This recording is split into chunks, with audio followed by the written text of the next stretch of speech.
అండి అందరికీ నమస్కారం. Welcome to my channel. ఈ వీడియోలో ప్రభుత్వ పెన్షనర్లందరికీ భారీ శుభవార్త అండి. కీలక ఆదేశాలు జారీ. ఇక ఆ టెన్షన్ ఉండదు. పూర్తి వివరాలేంటో ఈ వీడియోలో తెలుసుకుందాం. వీడియోని ఎక్కడే కానీ స్కిప్ చేయకుండా ఎండ్ వరకు చూడండి. అప్పుడే ఇన్ఫర్మేషన్ పూర్తిగా అర్థమవుతుంది. వీడియో చూస్తున్న ప్రతి ఒక్కరూ వీడియోకి లైక్ చేయండి ఫ్రెండ్స్. అలాగే ఈ వీడియోని తోటి పెన్షన్ మిత్రులతో అయితే షేర్ చేయండి. కొత్తగా మన ఛానల్ చూస్తున్న వారు సబ్స్క్రైబ్ చేసుకున్నట్లయితే వెంటనే మన ఛానల్‌ని సబ్స్క్రైబ్ చేసుకోండి. దీని ద్వారా నేను చేసే లేటెస్ట్ వీడియోస్ అన్నీ మీ వరకు రీచ్ అవుతాయి. ఇక ఆలస్యం చేయకుండా వీడియోలోకి వెళ్ళిపోదాము. ఫ్రెండ్స్, ప్రతి నెల చివరికి పెన్షన్ ఇవ్వాలని కేంద్ర ప్రభుత్వం కీలక ఆదేశాలైతే జారీ చేసిందండి. అన్ని రాష్ట్ర ప్రభుత్వాలు కూడా.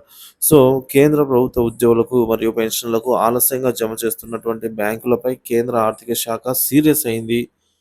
ఫ్యామిలీ పెన్షన్ లేదా మంత్లీ పెన్షన్‌ను ఖచ్చితంగా ప్రతి నెల చివరి పని దినం లోపు లబ్ధిదారుల ఖాతాల్లో జమ చేయాలనైతే ఈ మేరకు ఆదేశాలు జారీ చేసింది.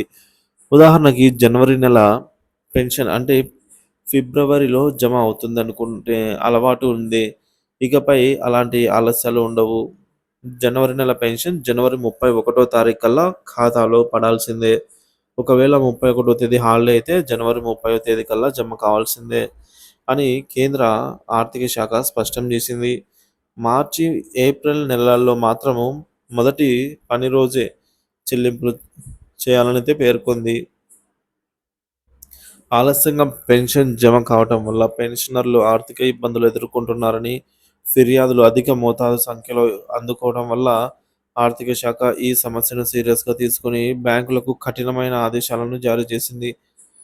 టైమ్ లైన్‌ను ఖచ్చితంగా పాటించాలని, తప్పితే చర్యలు తీసుకుంటామని కూడా హెచ్చరించింది.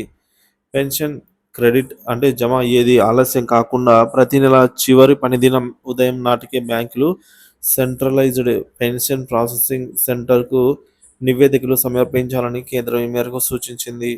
ఇది పెన్షనర్లకు పండుగ లాంటి శుభవార్తనైతే చెప్తూ ఉన్నారు.